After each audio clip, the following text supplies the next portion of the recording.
E aí, turma, como vocês estão? Espero que todos estejam bem. Na aula de hoje, nós resolveremos os exercícios da semana 3 do PET volume 2. Então, vamos lá? No primeiro exercício, fala o seguinte: leia a frase abaixo e justifique por que as palavras sublinhadas estão empregadas de maneira errada. Em seguida, reescreva-a de forma correta. Aí a frase vai estar falando o seguinte: a água do mar é uma substância líquida e salgada. Em regiões próximas à praia, há nela muita areia dissolvida. Quais que são as palavras que estão sublinhadas, turma? É a palavra substância e a palavra dissolvida. Por que a água do mar não é uma substância? Porque a água do mar, pessoal, é formada por mais de uma substância. Ela é formada por água mais sais, sendo em maior quantidade, a gente vai estar encontrando ali o cloreto de sódio.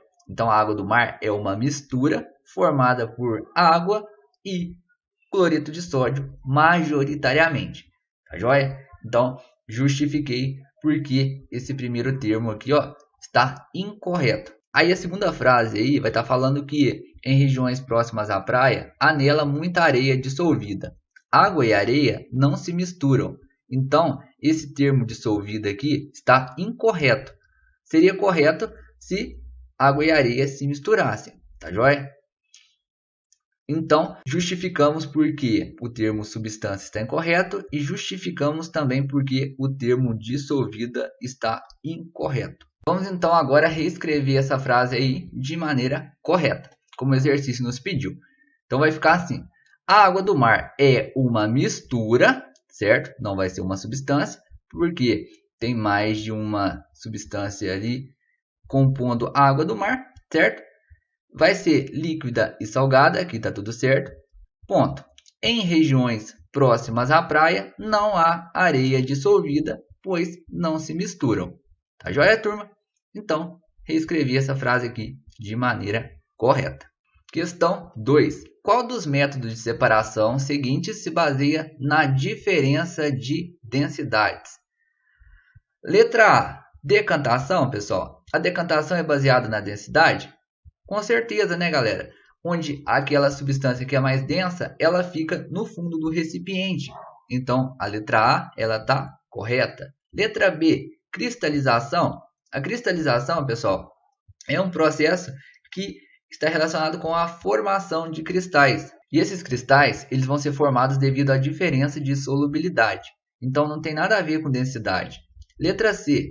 Destilação fracionada. A destilação fracionada, a gente viu que tem a ver com a temperatura de ebulição. Então, também não tem a ver com densidade. Letra D. Sublimação. A sublimação, turma, é um processo de passagem do estado sólido para o estado gasoso. Então, não tem a ver com densidade também. Letra E. Peneiração. A gente viu que a peneiração é baseada no tamanho das substâncias. Então, também não tem a ver com densidade.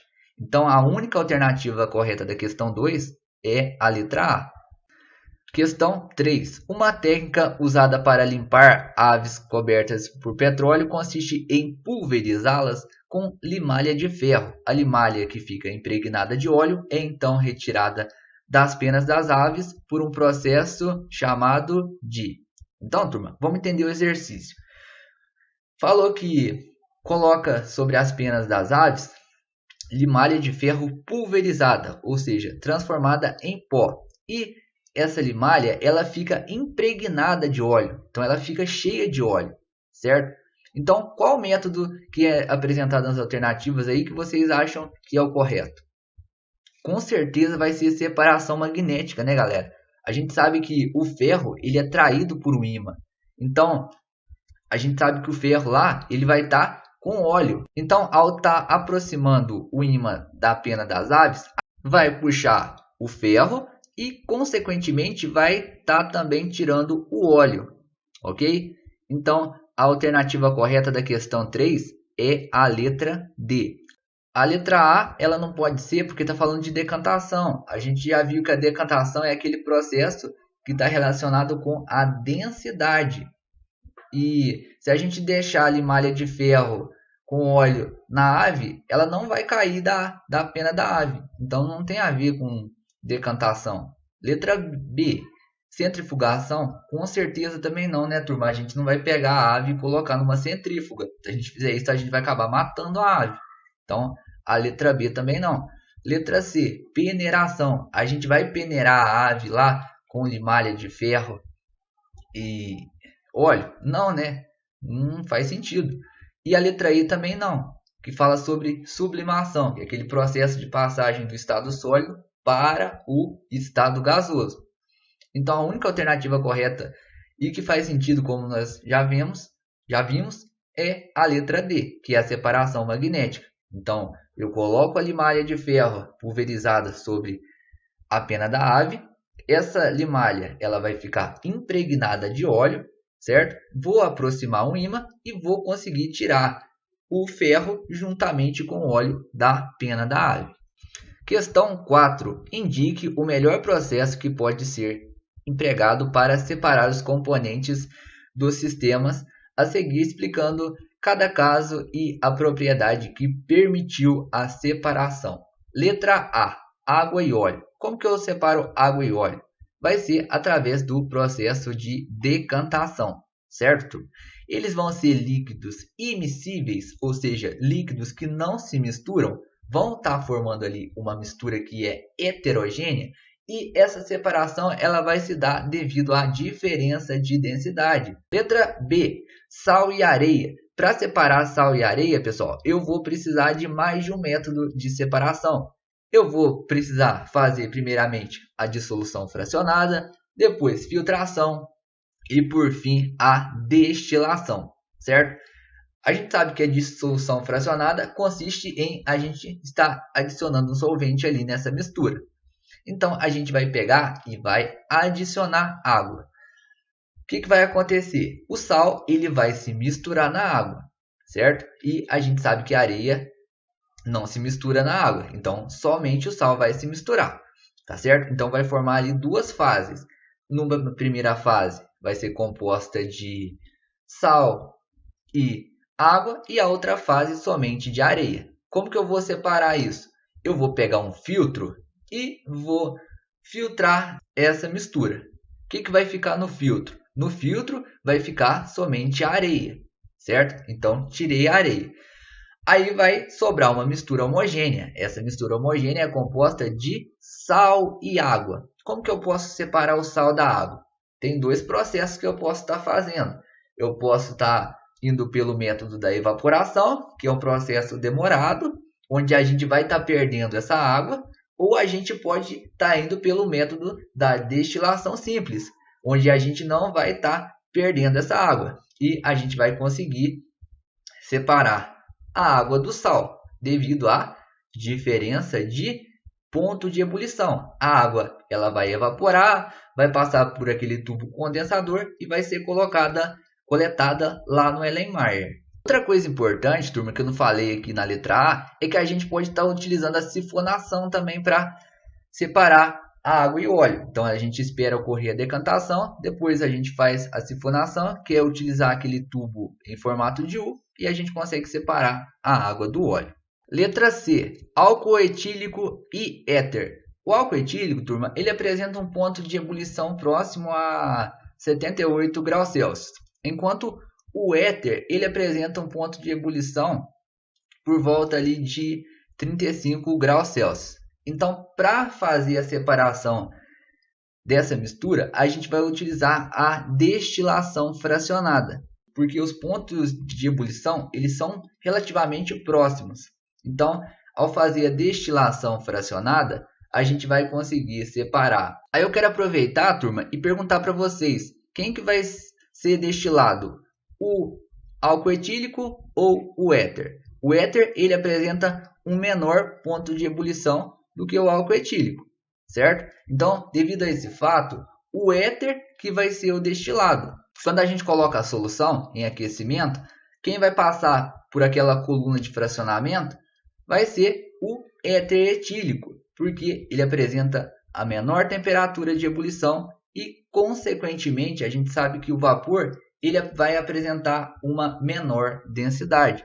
Por isso, ele vai conseguir vencer aquela coluna de fracionamento e ser destilado com mais facilidade.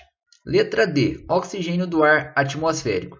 Para separar o oxigênio do ar atmosférico, a gente vai utilizar um processo chamado de liquefação fracionada. Esse processo ele consiste em a gente estar aumentando a pressão e diminuindo a temperatura até que aquele gás ele se liquefaça, ok? Então, para separar o oxigênio do ar atmosférico é preciso fazer liquefação fracionada. Letra E, sal de cozinha, iodeto de chumbo, que é insolúvel em água, e água. Então, isso daí é bem fácil, né, galera?